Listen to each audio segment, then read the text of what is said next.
Kalian selawat Tibil Qulub.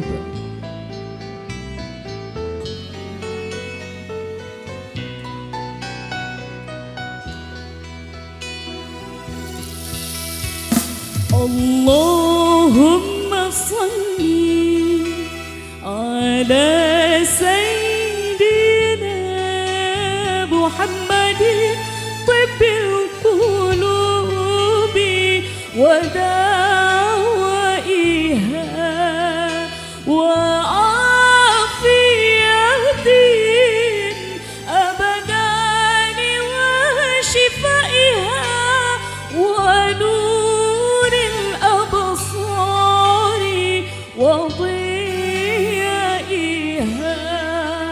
وعلى آله وصحبه وسلم.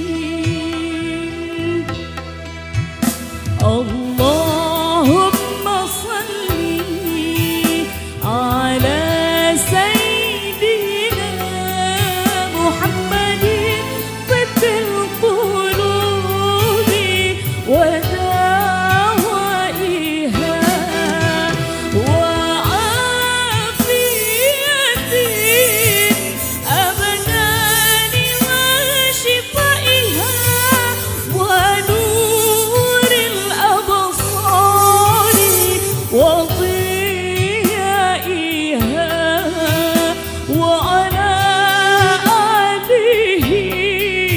وصحبه وسلم.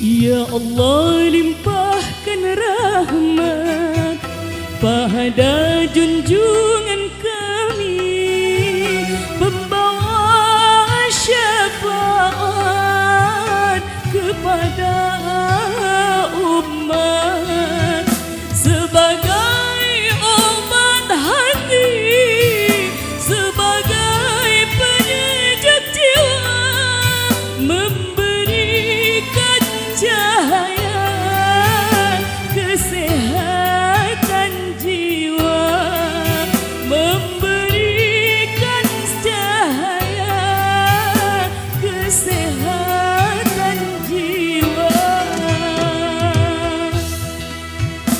Allahumma salli ala Sayyidina Muhammadin Tibil Qulubi wa dawaiha wa afiyatin abadani wa shifaiha wa nuril absari wa ضيائها وعلى آله وصحبه وسلم.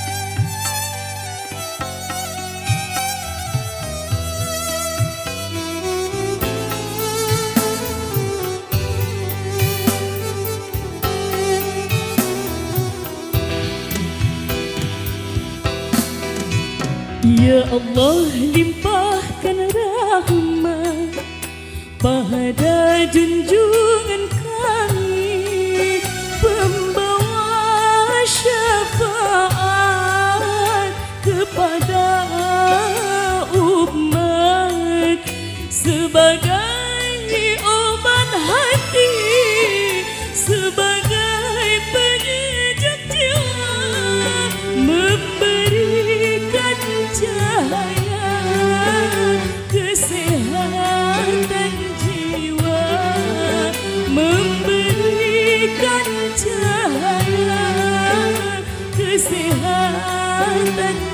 jiwa. Allah